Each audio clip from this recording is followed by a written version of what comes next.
اچھا سر، یہ آپ کی اس پوری گفتگو سے اب ایک مذہبی شخص کے لیے تو یہ قابل فہم جی جو آپ کہہ رہے ہیں، جی، لیکن ایک ایسا شخص جو کہ مذہب پہ ہے ہی نہیں، ٹھیک ہو گیا، ٹھیک ہے، ملحد ہے، دہریہ ہے، جو بھی ہے، اس کو مذہب کے بنیادی حقائق یا اس کے عقائد ہے، مثال خدا ایک ہونا اور پوری جو خدا کی شخص صفات ہے، وہ سمجھ، قدیر، خبیر، جو بھی آپ جی بیان کرتے، وہ نبوت اور باقی جنت، جہنم، حیات، عذاب، ان سب کو کسی ایسے شخص کو سمجھانے کے لیے پھر کیا طریقہ ہے کہ وہ مذہب ہم پہ آ فرض جائے؟ کر لیتے ہیں، اب ایک بات شروع کرنے کی غرض سے ہم فرض کر لیتے ہیں کہ ہمارے پاس اس کو سمجھانے کے کوئی وسائل نہیں ہیں، ہم فرض کر لیتے ہیں وہ بھی میری طرح کا انسان ہے نا۔ اگر میں سمجھ گیا ہوں تو اس کا جو لاجیکل کانسیکوینس ہے وہ یہ ہے کہ اگر میں سمجھ گیا ہوں، وحی کو مان گیا ہوں، تو اس میں بھی وہ وسائل ویسے ہی موجود ہیں کہ وہ بھی یہ بات سمجھ کر وحی پر ایمان لا سکتے ہیں۔ لیکن ہم فرض کر لیتے ہیں کہ ہم اس بندے کو سمجھانے کے کوئی وسائل نہیں رکھتے۔ یہ جو دلیل یا اپروچ ہے یہ اس وقت کے جدید مسلمانوں کی ہے، کیونکہ ان کے دل میں ایک دھڑکا ہے۔ وہ پہلے اپنے ذہن میں ایک صورتحال بناتے ہیں کہ یہ وہی جو ہے یہ کسی جانسن کو، کسی میتھیو آرنلڈ کو، کسی ٹی ایس ایلیٹ کو اس طرح سے سمجھ آئی ہوگی، چلو بڑی اچھی بات ہے، میں بھی پھر اس کو مان لیتا ہوں۔ یہ ہمارے دل میں جو ایک ٹیڑھ ہے، یہ اس کی طرف اشارہ کرتی ہے کہ میری دلیل یہ نہیں ہے کہ میں اس پر غور کروں کہ میں نے وحی کو کیوں ماننا، عقل کے ہوتے ہوئے، جدید علم کے ہوتے ہوئے، اور ایک ویسے ہی انسان کے ہوتے ہوئے جیسے کہ میں اپنے ارد گرد دونوں میں دیکھتا ہوں۔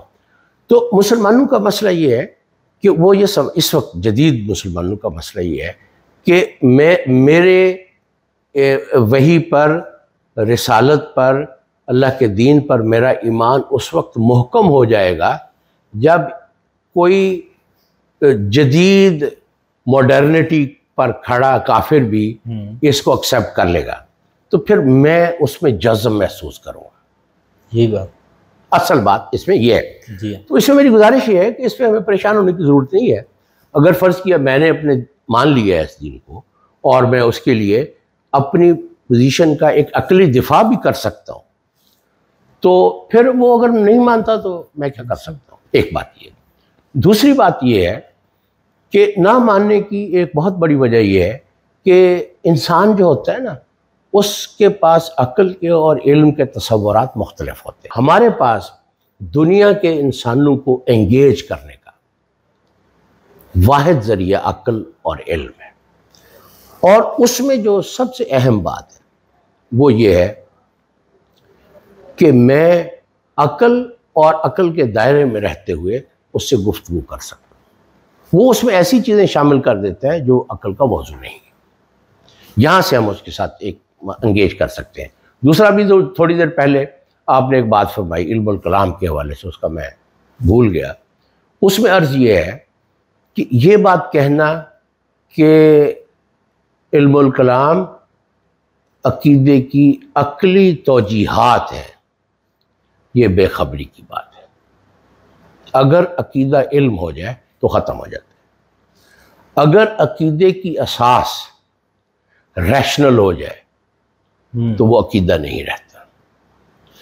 میرے نزدیک علم الکلام جو تھا وہ مسلمانوں کی ایک بہت بڑی کوشش تھی۔ وہ کوشش تھی عقیدے کو علم بننے سے روکنے کی کوشش، عقیدے کو عقلی شرائط پر قائم کرنے کی تصویرات۔ تو علم الکلام، اگر آج کے مسلمان یہ سمجھتے ہیں کہ وہ عقیدے کی عقلی توجیحات ہیں تو یہ نادانی کی بات ہے۔ اس کا مطلب یہ ہے کہ انہیں نہ عقیدے کا پتہ ہے نہ علم کا پتہ ہے۔ اگر عقیدے کی اساس ہم تشبیہ پر منتقل کر دیں تو وہ عقیدہ ہی باقی نہیں رہتا، وہ عقیدہ ہی نہیں رہتا۔ تو اس لیے میں عقیدے کو اگر عقل کے ذریعے سے مانتا ہوں تو مجھے اس کی کچھ تحقیق کرنی چاہیے کہ کیا جس کو میں مانتا ہوں وہ عقیدہ ہی ہے۔ وہ عقیدہ نہیں ہو سکتا، وہ میرے اپنے ذہن کی کوئی فکشن ہے جس کے لیے میں نے کوئی عقلی دلائل وغیرہ طے. میں اس کی بہت ساری مثالیں ہیں. مثال کے طور پہ ہم نماز پڑھتے ہیں تو اس میں وضو کرتے ہیں پہلے. مذہب میں تو ضروری ہے کہ آپ طہارت کرنے کے بعد اپنے رب کے حضور پیش ہو. تو عقلی توجہ کیا ہے؟ مطلب کہ ناک میں پانی ڈالنے کی کوئی وجہ سمجھ آتی ہے. اور وضو ٹوٹنے پہ جنازہ کو دھونے کا. ہاں جی ہاں جی ہاں جی. تو یہ ساری چیزیں جو ہے نا ان کی کوئی عقلی توجیہات نہیں ہے. یہ میرے رب کا حکم ہے اور میں اس کا بندہ ہوں. تو میں جیسے اللہ میرا کہتا ہے ایسے کرو ایسے کرو تو میں ویسے ہی کرتا ہوں. اس کی کوئی لاجیکل ایکسپلینیشن نہیں ہے اور اس کے ہونے کو عقلی بنیادوں پر منتقل بھی نہیں کیا جا سکتا. میں اس کی ایک اور مثال عرض کرتا ہوں. وہ قرآن مجید میں اللہ تعالیٰ نے بنی اسرائیل سے فرمایا کہ تم گائے کو ذبح کرو. یہ حکم اللہ کا مکمل طور پر قابل معلوم ہے. یعنی اللہ نے کہا گائے ذبح کرو تو میں فوراً سمجھ گیا کہ گائے سے کیا مراد ہے اور جو کام میں نے کرنا ہے وہ کام کیا ہے. اس میں کوئی وہم نہیں ہے. ایک بین چیز ہے جس کو فوراً جان گیا. اب اس کے جواب میں بنی اسرائیل کچھ سوالات پوچھتے ہیں. اگر ان سوالات پہ آپ غور کریں ان سوالات میں کوئی وہ نہیں ہے, کوئی برائی نہیں ہے ان میں ویسے.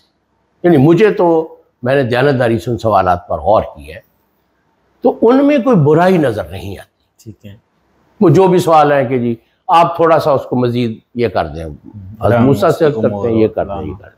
پہلے تو انہیں شک ہو گیا اللہ میاں مذاق کر رہے ہیں. تو یہ بھی بڑی عجیب سی ایک بات ہے نا. یہ ایک تو انسان اچھا اینی وے تو وہ سارے سوالات جو ہیں ان سوالات کو اگر ان کی ظاہری سطح پر دیکھا جائے تو ان میں کوئی بری بات نہیں ہے.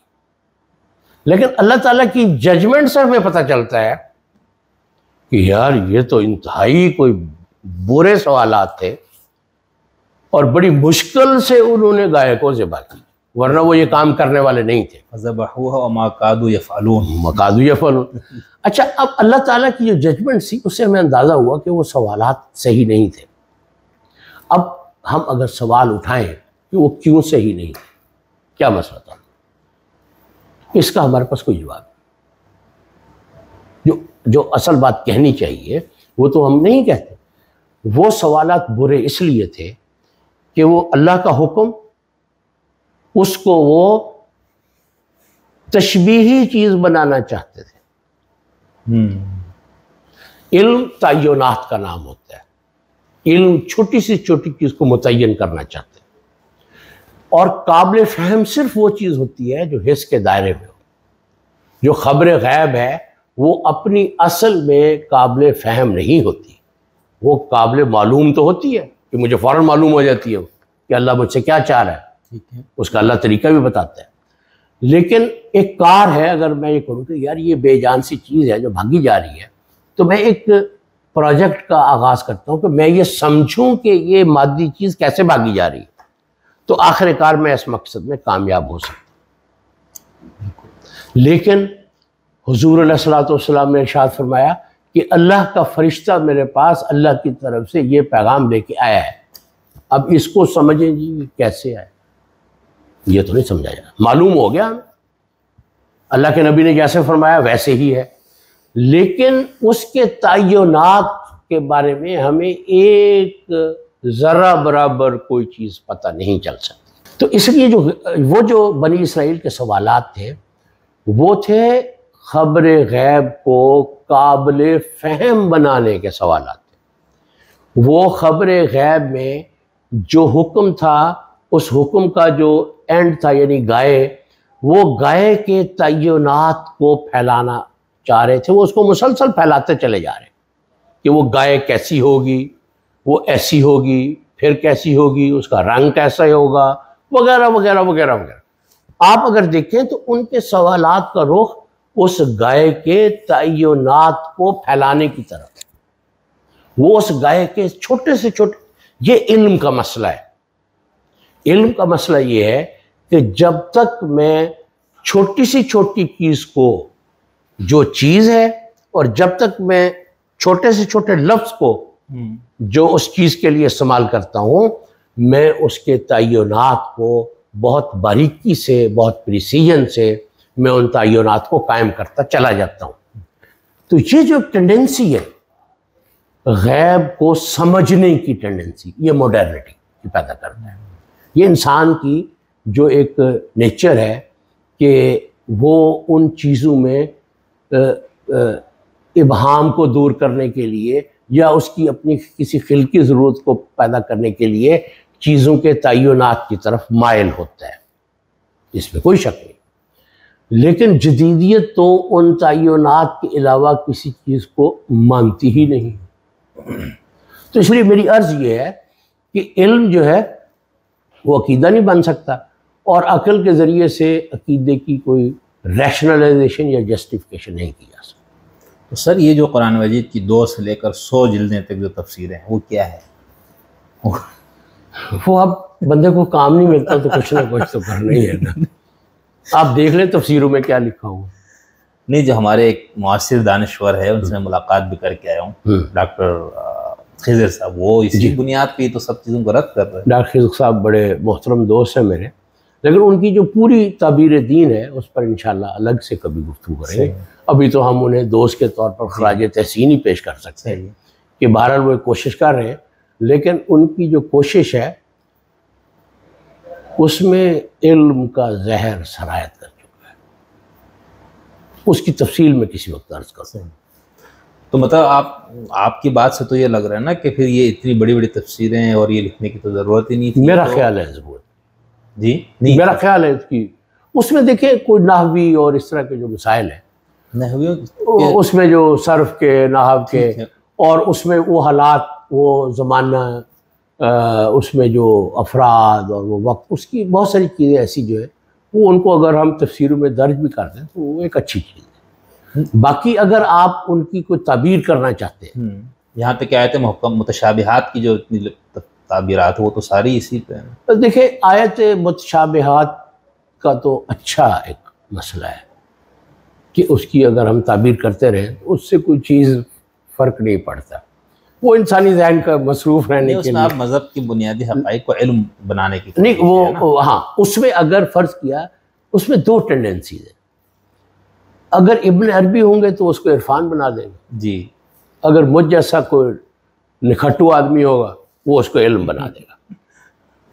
یہ جو مسئلہ ہے کہ ابن عربی توحید کو یا وحی کی بنیاد اس کو عرفان بنا دیتے ہیں اور مجھ جیسا نکھٹو آدمی اس کو علم بنا دیتے ہیں. اگر آپ اس کو عرفان بنا سکتے ہیں تو پھر تو ہمیں کوئی اعتراض نہیں ہے. اگر آپ اس کو ہرمنیوٹکس میں لے آتے ہیں تو پھر صاف ظاہر ہے وہ دین کو تشبیہی بنانے کی طرف پیش کرتے ہیں.